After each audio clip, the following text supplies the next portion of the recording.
I know I'm in the minority, but I didn't really like Clash of Clans when it was released on the App Store. I definitely had fun during the honeymoon stages of the game, but then it got really repetitive for me over time personally. Now, the story is different when it comes to Clash Royale. That game really clicked with me, and I was hopelessly addicted to it for its first year of release.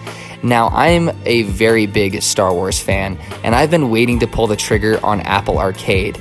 Now, when I saw that LEGO Star Wars Battles was going to be released exclusively on the service, and it was a Clash Royale type game, I knew it was time for me to finally try out Apple Arcade. Now, was it worth it? Let's get right into it. As I mentioned, LEGO Star Wars Battles is a Clash Royale type game, but it definitely does a few things to set itself apart from it. Now, in Clash Royale, you have 2 towers and your main tower at the start of a match. Now, in LEGO Star Wars Battles, you just have your main tower at the start of a match. Now, there are 5 designated areas on the battlefield where you can build other towers. Now, you can also build different types of towers in these spots.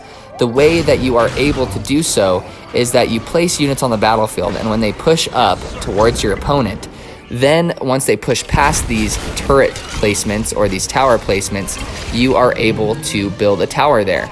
Now, whenever you build a tower, the battle line increases and gets closer to your enemy and vice versa.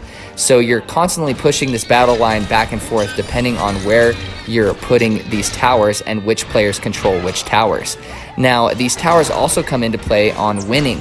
The player with the more towers at the end of a match wins. So if you don't end up destroying your opponent's main tower, and then you and your opponent both have certain towers on the battlefield, if I had 2 towers and they only had 1 at the end of the time limit of a match, then I would win.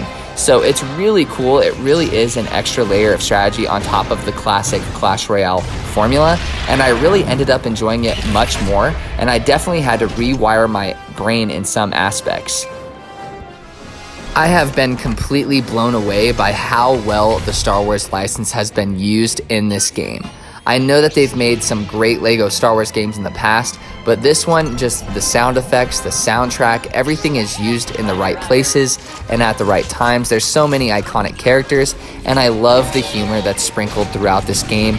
Anything that you read in this game, such as the info underneath a unit, it just has such a good sense of humor to it, and it's really knowledgeable when it comes to the Star Wars universe. You might learn a thing or two or recognize a thing or two that you thought they wouldn't include.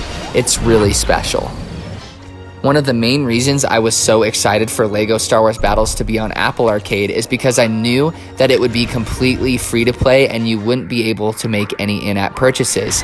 So in this game, it has the Clash Royale monetization model where you're gaining copies of characters and in-game currency and leveling up those characters. Now, the way you do that is after you get a win, you get a prize capsule, so to speak. And then usually in Clash Royale, you'd have to wait a certain amount of time before you're able to open it. However, in LEGO Star Wars Battles, you can continue to play, earn LEGO pieces through wins or destroying towers or stuff like that, and then you can unlock these instantly. So if you keep playing, you're able to get your rewards instantly and you do not have to wait for them to open up. But when you're not playing, you do have that option to just have that capsule open up over time. And it's so cool. I really do appreciate it, and it takes out all of the frustrating things that the Clash Royale monetization model has in it, and then just leaves the good stuff.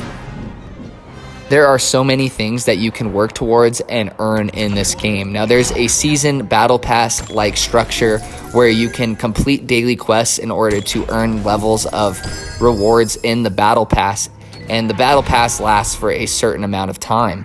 Now, on top of that, there's leaderboards. So you can climb these leaderboards, and every week you are rewarded for where you're at on the leaderboard. So there's a lot of competition, and you see people moving up and down on the leaderboards. There's different planets that you're traveling between. So the more and the higher you get in trophies, or the more wins you get, the more planets you will move through, and the more cards you're able to earn depending on how far through the planet system you are. It's really cool, it's really satisfying, and you always feel like you have something to work towards.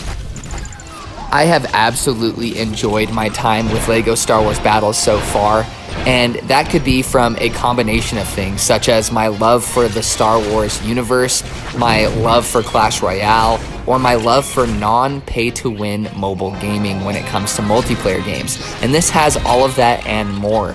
I've been really impressed by it, and I really hope Apple Arcade continues to add great non-pay-to-win multiplayer experiences such as this one. I think we're going to see a huge popularity increase with this game specifically on the service. I want to know your guys' thoughts. Let me know in the comment section down below what you think about LEGO Star Wars Battles and Apple Arcade adding games such as this one to the service. I think it provides a lot of value and it doesn't hurt the service overall. I'm really excited to hear you guys' thoughts. Thank you so much for watching to the end of the video, and take it easy.